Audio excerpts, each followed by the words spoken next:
Assalamualaikum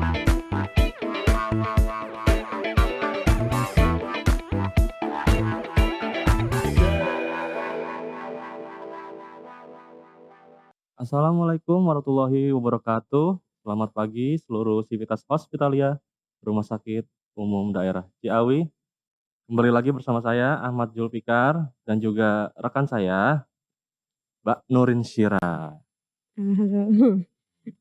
Hari ini kita bertepatan dengan tanggal 3 Desember, di mana tanggal 3 Desember ini bertepatan juga dengan Hari Disabilitas Internasional ya. Nah, langsung aja nih kita langsung nanya-nanya ke Mbak Nurin Syira. Di mana Mbak Nurin Syira ini salah satu praktisi okupasi terapi di Rumah Sakit Umum Daerah Ciawi ya. Betul. Mbak Nurin Syira, enaknya manggil apa nih? Nurin aja kali ya, Mas. Nurin ya, Mbak Iya, Nurin ya, teman-teman ya. Kita langsung tanya aja nih, bener ya praktisi okupasi terapi di betul. ya. Iya, betul. Okupasi terapi itu apa sih? Teman-teman juga pasti pada pengen tahu ya. Okupasi itu mungkin asing untuk beberapa orang-orang yang belum tahu ya.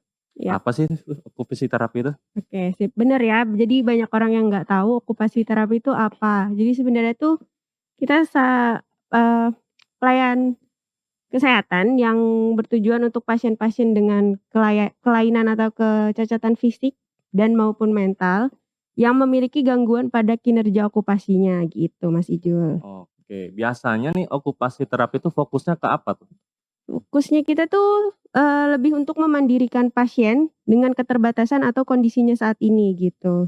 Jadi goalnya Oke, untuk pasien lebih mandiri lagi gitu. oke. Biasanya untuk kasus-kasus yang diokupasi itu apa tuh? Biasanya kayak pasien-pasien yang neuromuskulo atau muskuloskeletal jadi kayak pasien stroke, Oke. fraktur dan lain sebagainya. Fraktur itu patah tulang berarti? Ya patah tulang, heeh. Patah tulang ya.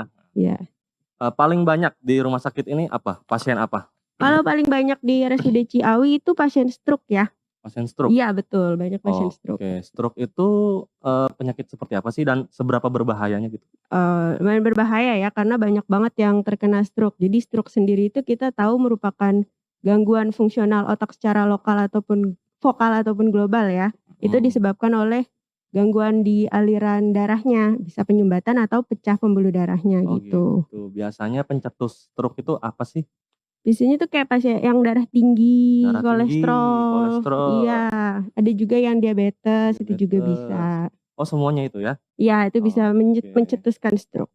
Nah, pasien stroke ini yang tadi Mbak Iin bilang kan ada gangguan bicara, Ya betul. ada gangguan kalau gangguan bicara termasuk nggak ke okupasi? Kalau gangguan bicara kita partnerin nanti terapi Oke, bicara, kalau seperti itu. okupasi terapi sendiri kayak gimana tuh, ke pasien stroke? Kalau kami biasanya untuk kemandirian di sehari-harinya, pasien stroke kebanyakan kan nanti lumpuh ya Mas ya, sisi Heeh, sampingnya. Jadi mhm, kesulitan untuk aktivitas sehari-harinya, misalnya kayak makan, pakai baju, kayak mhm. gitu kan. Itu kan mereka sulit untuk melakukannya sendiri. Jadi nanti treatment kita goalnya untuk pasien bisa mandiri dalam aktivitas itu. Oke, Misalnya aktivitas sehari-hari gitu ya? betul, salah satunya itu. Oke, biasanya, eee, latihannya kayak gimana, salah satu contohnya aja?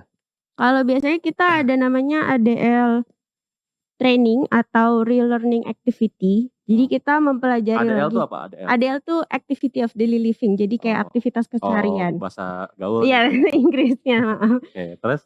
Jadi nanti, ADL training kita bisa melakukan training lagi tentang ADL-nya bagaimana sih pasien ini dengan kondisinya yang lumpuh separuh, bisa juga jadi kita modifikasi dengan, yang sehatnya aja misal yang kiri, jadi nanti dia makan dengan tangan kirinya atau pakai baju secara mandiri tapi dengan sisi yang sampingnya aja Oh yang gitu aktif oh gitu.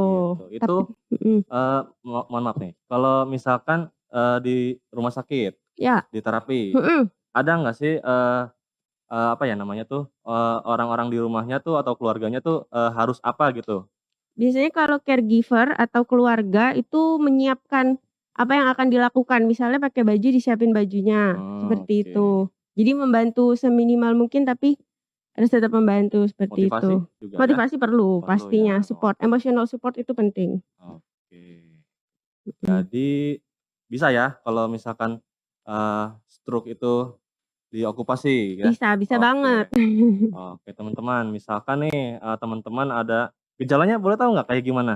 Biasanya kalau pas pasien mengalami serangan itu kan nanti sisi sampingnya tuh ada yang merasa kesemutan, Oke. ada juga yang lemes, lemes setengah badan, terus pusing, tiba-tiba bibirnya miring, terus nggak bisa minum airnya tumpah, seperti itu kan, tangannya kebas, nggak bisa gerak. Oke.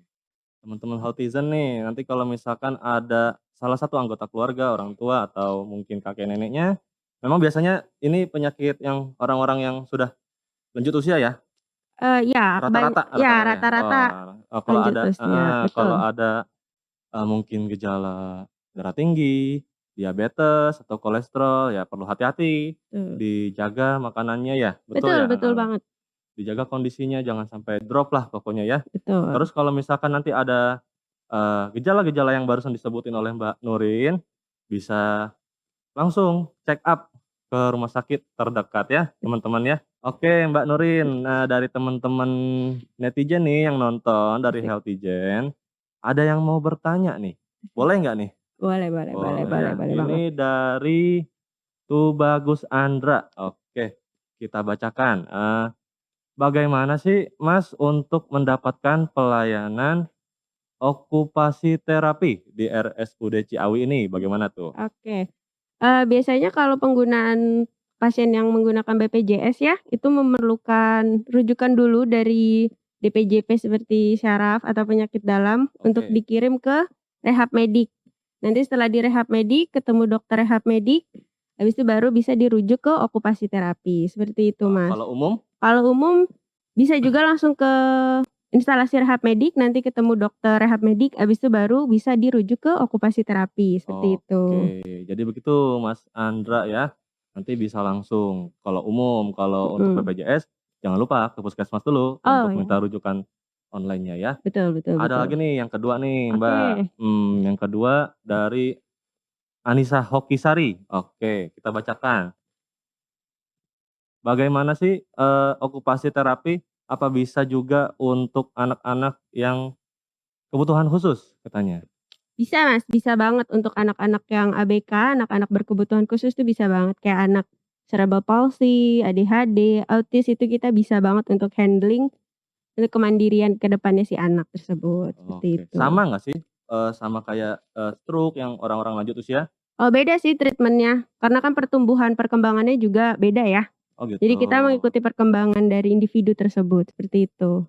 Oke, Iya. semoga terjawab ya teman-teman ya. Oke deh, begitu aja paling ya? Eee, Stroke itu, tadi okupasi terapi itu, pelayanan kepada Kesehatan pada pasien, pasien yang memiliki gangguan kinerja kinerja okupasinya, okupasi seperti betul gangguan aktivitas sehari-hari dan betul. juga mungkin ada kelumpuhan-kelumpuhan lainnya ya teman-teman ya. Terus bisa diokupasi, diokupasinya tuh di rumah sakit ya Bisa teman-teman ya bisa. atau mungkin di klinik-klinik terdekat mungkin yang ada, fasilitas okupasinya ya teman-teman ya. Oke, Betul, terima kasih Mbak Nurin. Oke, sama-sama. hari ini kita semoga mendapatkan ilmu yang bermanfaat ya teman-teman ya. Terima kasih, kembali lagi nanti bersama saya Ahmad Zulfikar dan juga Mbak Nurin sebagai praktisi, okupasi terapi di RSUD Ciawi. Assalamualaikum warahmatullahi wabarakatuh.